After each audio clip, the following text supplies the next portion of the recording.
Well, a few comments regarding the latest development, or developments, we should call them, in Egypt and in the Middle East. As many of us suspected from the very beginning, the U.S. foreign policy establishment has been very busy over the last few days in order to do anything they can to essentially thwart the opposition movement in Egypt, to co-opt it, in other words, or at least try to, and to obfuscate the entire situation by now proclaiming that a peaceful transition, a gradual peaceful transition, is preferable to the one that is actually taking place in the streets of Cairo. So once again, we hear all this talk about the impending chaos, when actually the chaos in Egypt wasn't instigated by the demonstrators, the ones who came out initially before they were attacked by Mubarak's thugs. There wasn't any chaos. In fact, people were cooperating. And in my opinion, the best thing that could happen for the Egyptian people is a clean break with this regime. Washington, D.C. and its allies, needless to say, think otherwise.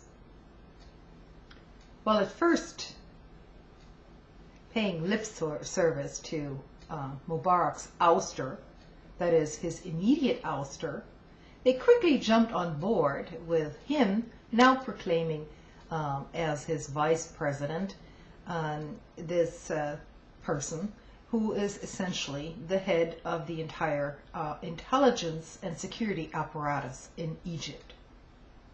Now, mind you, this is a person intimately involved with Mubarak and his regime. He is intimately involved in the entire torture program in Egypt, as well as, taking in renditioned prisoners from elsewhere, including Guantanamo, and so on. So it shouldn't come as any surprise to any American that the Egyptian people on the street are basically calling this a fraud, which is precisely what it is.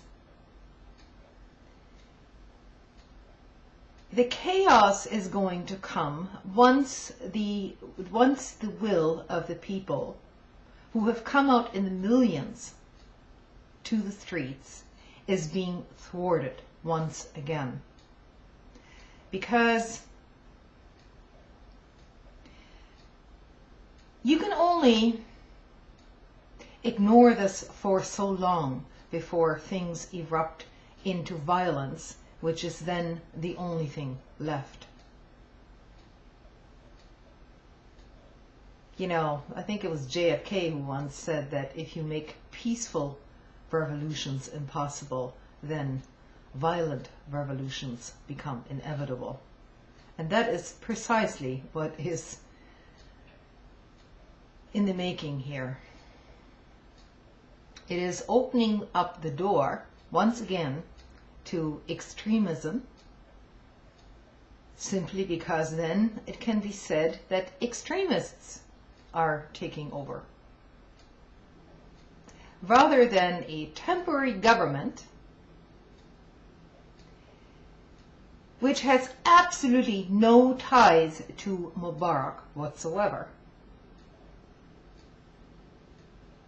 I don't know, this whole rhetoric seems to be changing from day to day in Washington, and it's a very clever ploy to essentially confuse the people.